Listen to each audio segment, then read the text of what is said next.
नमस्कार, मंडी लाइव में आपका स्वागत है। मैं हूं मृत्युंजय कुमार झा और अगले आधे घंटे के दौरान हम आपको बताएंगे कि आज कमोडिटी मार्केट में आपके लिए कमाई के सबसे बेहतर मौके कहां पर होने वाले हैं और साथ ही एग्री मार्केट से जुड़ी हुई बड़ी खबरें कौन कौन सी हैं, उसका इम्पैक्ट क्या होगा मार्केट पर। इन तमाम मुद्दों पर बातचीत करेंगे, लेकिन सबसे पहले नजर बम्पर कॉल पे कि आज आपको कहां पर सबसे ज्यादा मुनाफा मिलने वाला है, ये हम आपको बताने जा रहे हैं। और आज की पहली बम्पर कॉल है गोल्ड, जहां पे 30,850 के स्तर पर बिकवाली की रहा है 30,500 के टारगेट के लिए और 31,000 के स्तर पर आप स्टॉप लॉस के साथ ट्रेड कर सकते हैं गोल्ड में। और सोया ऑयल दूसरी कॉल है जियोफिन कॉमट्रेड की, जहां पे 635 के स्तर पर बिकवाली की रहा है 638 रुपये 80 पैसे का स्टॉप लॉस लगाएं और टारगेट होगा 630 रुपये का। और तीसरी कॉल जहां पर आपके लिए ट्रेडिंग के मौके हो सकते हैं इंट्राडे में मस्टर्ड, और यहाँ पे 4960 पर बिकवाली की रहा है 4910 का टारगेट होगा, लेकिन 5,000 रुपए के स्तर पर आपके लिए स्टॉप लॉस लगाना जरूरी है। ये 3 महत्वपूर्ण बम्पर कॉल जहां पर आप इंट्राडे में सबसे ज्यादा मुनाफा कमा सकते हैं। बाजार में ट्रेड करिए लेकिन स्टॉप लॉस जरूर लगाइए। चलिए आगे बढ़ते हैं और अब बात कर लेते हैं आज की सबसे महत्वपूर्ण खबर की। और खबर ये है कि दाल के ऊपर केंद्र सरकार ने एक महत्वपूर्ण गुजारिश राज्यों से की है और राज्यों को ये सलाह दिया है कि दाल सहित कुछ जरूरी कमोडिटीज की कीमतें राज्य तय करे और राज्य सरकार ये तय करे कि किस भाव पर ये कमोडिटी खरीदी जाएंगी और किस भाव पर बेची जाएंगी। यानी साफ तौर पे यह कहा गया है कि दाल, खाद्य तेल समेत कुछ महत्वपूर्ण कमोडिटी पर प्राइस कैप लगाया जाए कि तय सीमा से ज्यादा के भाव पर इसकी बिक्री ना हो। एक महत्वपूर्ण बात यहां पर केंद्र की तरफ से राज्यों को कही गई है और इस मुद्दे पर कंज्यूमर अफेयर सेक्रेटरी ने राज्यों को चिट्ठी लिखी है और साथ ही ये भी कहा है कि जरूरी कमोडिटीज पर सभी लोकल टैक्स खत्म कर दें। ये एक महत्वपूर्ण सुझाव केंद्र की तरफ से राज्यों को दिया गया है। अगर ऐसा होता है तो बड़ा गेम चेंजर होगा ये और कमोडिटी मार्केट के इतिहास में एक बड़ा कदम होगा कि राज्य ये तय करेंगी कि जो जरूरी कमोडिटीज हैं वो किस भाव पर मार्केट में बेची जाएंगी। बातचीत के लिए हमारे साथ 2 एक्सपर्ट हैं। हमारे साथ एग्रीकल्चर इकोनॉमिस्ट देवेंद्र शर्मा हैं और साथ ही हमारे साथ विजय सरदाना है एग्रीकल्चर एक्सपर्ट। आप दोनों मेहमानों का बहुत बहुत स्वागत है कार्यक्रम में। देवेंद्र शर्मा जी, सबसे पहला सवाल आपसे ये कि क्या आपको लगता है कि अगर इस तरह का फैसला किया जाता है राज्यों की तरफ से तो ये एक बड़ा ऐतिहासिक फैसला होगा कंज्यूमर के हित में? देखिए, पहले तो आज तक ये होता था कि जब भी दाम बढ़ते थे, इन्फ्लेशन बढ़ता था, तो ये कहा जाता था कि जो ये क्या कहते हैं, जो बिचौलिए हैं, जो स्पेकुलेशन कर रहे हैं या जो उसको रख रहे हैं छुपाकर, वो सेंटर ब्लेम करता था स्टेट्स को और स्टेट ब्लेम करती थी सेंटर्स को। अब एक और हो गया, अब कीमतें बढ़ेंगी तब भी सेंटर ब्लेम करेगा स्टेट्स को, स्टेट ब्लेम करेगा सेंटर को। इसका मतलब साफ है कि भाई एक ऐसा ड्राउट है सोच का सेंटर के पास कि वो उनको समझ ही नहीं आ रहा कि कैसे इसको एड्रेस किया जाए। एड्रेस करने के तरीके और हैं, ये एक दूसरे पे ब्लेम डालना, रिस्पॉन्सिबिलिटी देने से मुझे लगता है कि ये काम नहीं होगा। दोनों को मिलजुल कर एक रिस्पॉन्सिबिलिटी लेनी पड़ेगी। वो तो ठीक बात है शर्मा जी, ये बात ठीक है, लेकिन ये फैसला कैसा रहेगा? अगर ये फैसला किया जाता है कि राज्य खुद तय करे, महाराष्ट्र सरकार ने पिछले साल इस तरह का फैसला किया था, क्या आप इस फैसले को सही मानते हैं? मैं इस फैसले को सही इसलिए नहीं मानता कि महाराष्ट्र सरकार ने क्या किया था, जो जब्त की गई थी दाल उसकी प्राइसेस फिक्स किए गए थे वो और उसमें और ओपन मार्केट में दोनों में फर्क है। तो ये कहना कि सारी स्टेट के जो प्राइसेस हैं वो प्रोक्योरमेंट से लेकर दोनों जो है फार्मर्स के भी और उसके भी वो स्टेट करेगी, ये मेरे ख्याल से प्रैक्टिकल नहीं है। ठीक है, हमारे साथ विजय सरदाना भी है। सरदाना जी, आपका कमेंट क्या होगा इसके ऊपर? क्या जो देश में डिमांड सप्लाई के हालात हैं और जो मौजूदा फंडामेंटल है मार्केट के, उसको देखते हुए इस तरह के फैसले मार्केट के हित में होंगे? देखिए, अगर हम क्राइसिस मैनेजमेंट की बात करें रिकॉग्नाइज करेंगे लगता है कि आपकी आवाज ठीक तरीके से हम तक नहीं पहुंच पा रही सरदाना जी, हम आपको दोबारा कनेक्ट करने की कोशिश करेंगे। लेकिन देवेंद्र शर्मा जी, आखिरी सवाल आपसे ये कि आपके हिसाब से किस तरह के कदम उठाने चाहिए, क्योंकि दालों के दाम लगातार बढ़े हैं। हालांकि अगर हम यहाँ पर देखें तो इस बार खरीफ पल्सेस की बुआई काफी बड़ी है, लेकिन दालों के दाम लगातार बढ़े हैं। इसको काबू में रखने के लिए सबसे कारगर उपाय क्या हो सकते हैं? देवेंद्र शर्मा जी,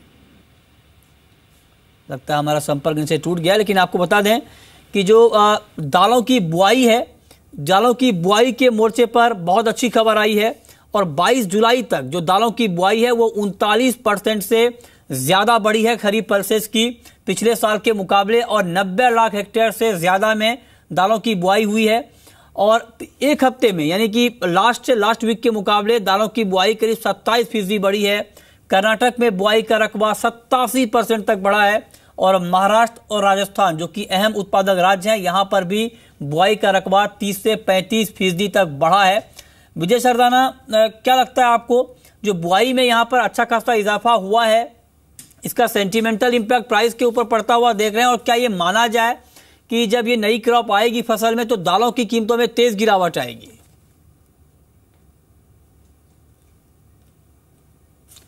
विजय सरदाना जी, दालों की बुआई 39% से ज्यादा बढ़ी है, क्या आपको लगता है कि रिकॉर्ड पैदावार की तरफ हम बढ़ रहे हैं? हेलो सरदाना जी, आपसे जानना चाहूंगा, खरीफ पल्सेस की बुआई में उछाल आया है, 39% बुआई बढ़ी है, आपका कमेंट इसके ऊपर क्या होगा? क्या आपको लगता है कि इस बार खरीफ पल्सेस का रिकॉर्ड उत्पादन होने वाला है? निश्चित रूप से उम्मीद यही है, जिस तरह से बुआई बढ़ी है और बारिश अच्छी हुई है कि अभी तक तो हालात यही है कि क्रॉप अच्छी आएगी, लेकिन जैसा कि फोरकास्ट है सितंबर अक्टूबर में ज्यादा बारिश हो सकती है। अगर वो पल्स प्रोडक्शन एरिया में अगर एक्सेसिव बारिश हुई तो क्रॉप डैमेज का भी खतरा है, तो हमें थोड़ा केयरफुल रह के अभी देखना पड़ेगा। लेकिन प्राइस के ऊपर क्या इम्पैक्ट देखते हैं सर आप दालों में? प्राइस में बहुत ज्यादा इम्पैक्ट नहीं आएगा, क्योंकि जितना एरिया बढ़ा है उससे आपको मैक्सिमम 2 मिलियन टन का एडिशनल सप्लाई मिल सकता है, लेकिन डेफिशिएंसी आपकी 6 मिलियन टन है। तो अभी भी हमारी जो निर्भरता है वो अंतर्राष्ट्रीय बाजार पे बनी रहेगी। चलिए, बहुत बहुत शुक्रिया आपका विजय सरदाना जी, हमसे जुड़ने के लिए, इस पर बातचीत करने के लिए। हमारे साथ विनीता आडवाणी भी हैं, जियोफिन कॉम्प्टेड की, साथ ही प्रियंका उपाध्याय एसएसजे कमोडिटीज के। आप दोनों मेहमानों का भी बहुत बहुत स्वागत है कार्यक्रम में। अगली एग्री कमोडिटी पर विनीता से कमेंट लेंगे, लेकिन उससे पहले आपको मानसून की खबर बता दें। मानसून की रफ्तार कुछ धीमी पड़ी है और रविवार को सामान्य के मुकाबले 15% कम बारिश हुई है। अब देश के 25% हिस्सों में सामान्य से कम मानसून है, जबकि हफ्ते भर पहले सिर्फ 12% हिस्सों में कम मानसून था, लेकिन ये बढ़ के अब 25% हो गया है। पिछले कुछ दिनों में पूर्वी और उत्तर पूर्व भारत में ही अच्छी बारिश हुई है और दक्षिण, उत्तर और मध्य भारत में कम बारिश हुई है।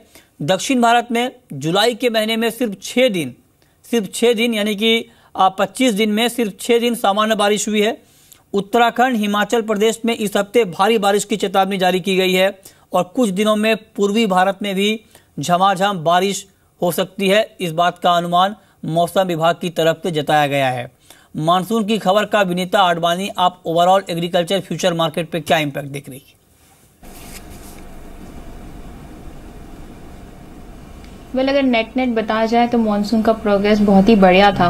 डेफिनेटली कोई एरियाज में, जैसे हम कहते हैं, डिस्ट्रीब्यूशन ऑफ रेनफॉल अब थोड़ा डिस्टॉर्ट होता जा रहा है और इसी का डर था हमें, क्योंकि डिस्ट्रीब्यूशन ऑफ रेनफॉल है बहुत इंपॉर्टेंट फैक्टर करता है सर्टेन क्रॉप्स के लिए। फॉर एग्जांपल अगर सोयाबीन है तो मध्य प्रदेश में इतनी बारिश हो गई थी कि बहुत तकलीफ आ सकती थी, पर अब जो सेंट्रल इंडिया में बारिश थम गई है, which is good for the crop, क्योंकि ज्यादा वाटर लॉगिंग भी हो रहा था, उस वजह से सोयाबीन का क्रॉप अब जाके अब सेफ लगता है।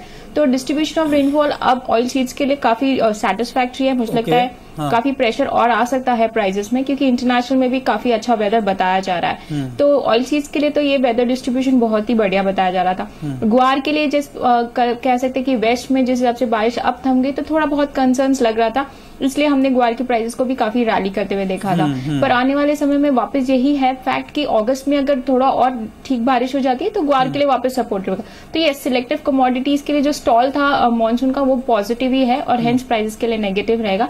पर कोई कमोडिटीज है जिसको ज्यादा अब पानी चाहिए, उस कमोडिटीज के लिए जैसे जो वेस्ट राजस्थान ग्वार वगैरह है उसमें थोड़ा बहुत और पॉजिटिवनेस दिख सकता है। ओके, ठीक है, आपने कुछ कमोडिटीज के बारे में बताया यहाँ पर, लेकिन अगर मसालों की बात करें तो मसालों में जीरे की कीमतों में हाल के दिनों में काफी अच्छी तेजी आई थी।